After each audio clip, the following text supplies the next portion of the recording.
What's going on, guys? It's NYPrepper here. Wanted to just show you guys a beautiful sunset here on the Hudson River overlooking the Catskills. Look at that gorgeous sunset. Look at the orange sky. So surreal. Look at that.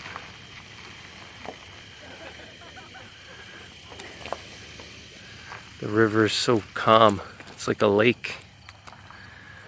Absolutely gorgeous. Those are the Catskills in the back.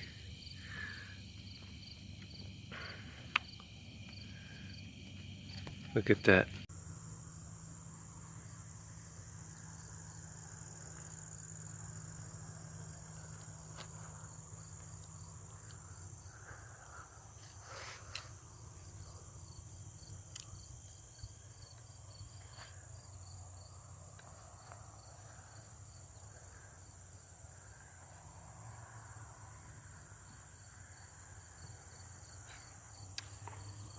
Beautiful blue sky.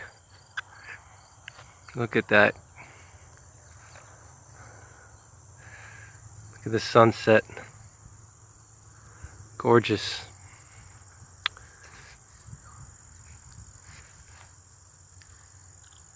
Look at the clouds. And I'm just out here picking berries at a local farm close to where I live. In the background you can see the Catskill Mountains over there. Those are the high peaks in the Catskills. All the way in the back you have Slide Mountain. Those are 3,000 to 4,000 foot mountains in the back over there. And it's a huge farm here. They do berry picking, pumpkins, apples, everything. It's a huge, ginormous farm here. They also sell venison and elk. There's a local venison farm over here. And so, you know, I wanted to just quickly talk to you guys about the benefits of, you know, living in the country. Here are my blackberries that I'm picking because that's what's in season right now. I want to talk to you guys about the benefits of living in the country.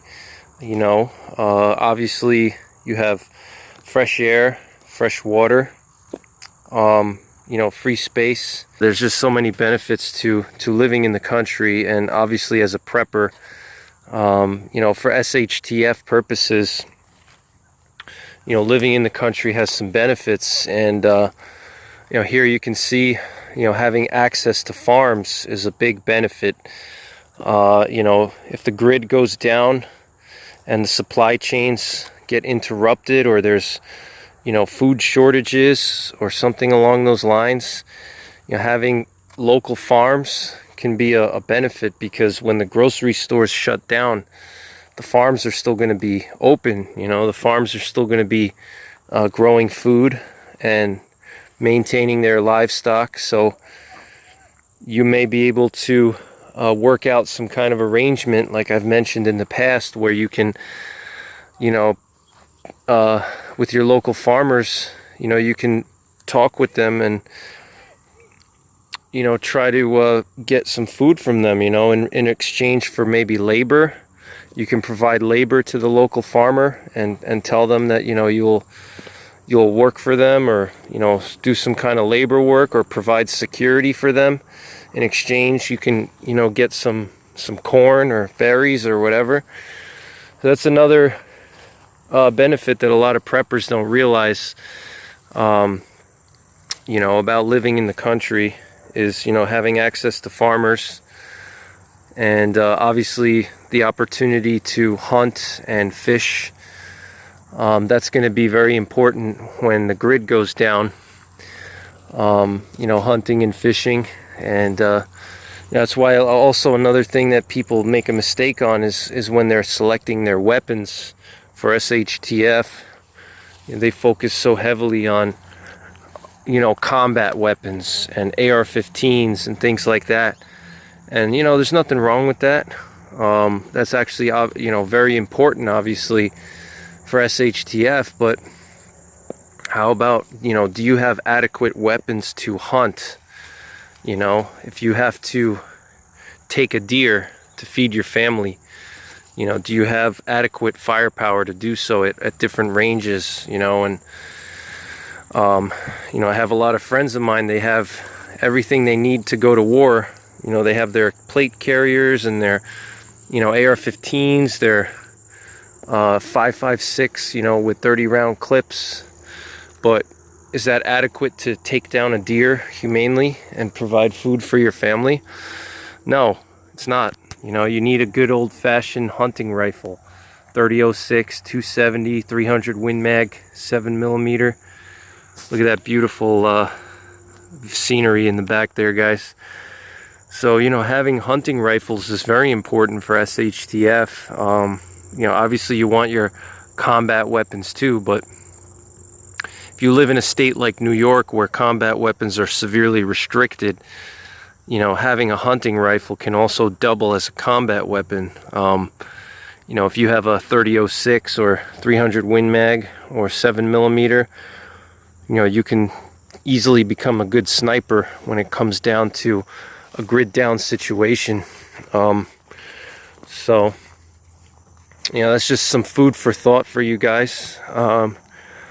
So, you know, I always like to have multifunctional firearms. I don't like to just have, you know, firearms that are, you know, one purpose, and combat weapons are one purpose. You know, you can't really hunt with a 223 or 300 Blackout or something like that.